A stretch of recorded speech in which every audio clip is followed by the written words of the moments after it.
I am so impressed with this lens, man. Switching to the 85 after always shooting wide all the time was just like incredibly amazing. The build quality on this lens is outstanding. Like when you feel it, it just feels very, very well put together. It's heavy, but I assume that's due to the autofocus motors and things that are going on inside of the lens itself. But it is incredible, man.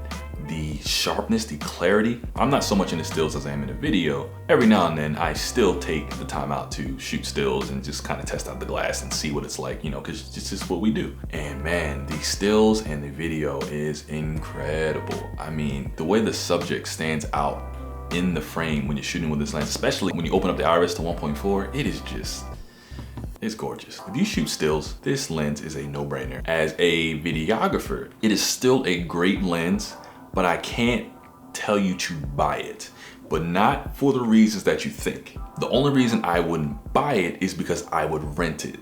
And I would rent it because it is a niche lens for video to me. I tend to shoot with a purpose, and shooting at this focal length, I wouldn't do all the time, enough for me to buy it.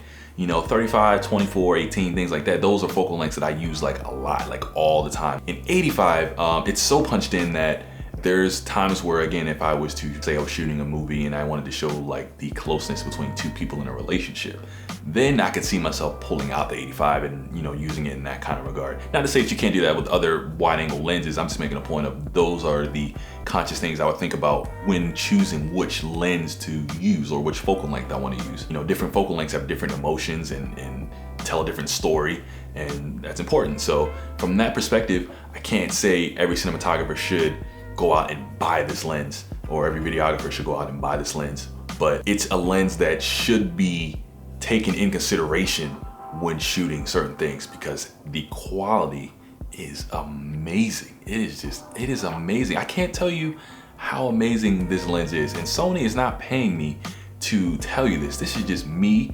purely from renting it for 2 days, and man, it's incredible, bro. So it's a niche lens, but again, when you find a purpose for it, it will definitely serve you on any video endeavor that you go on. So that being said, hope you guys liked the video.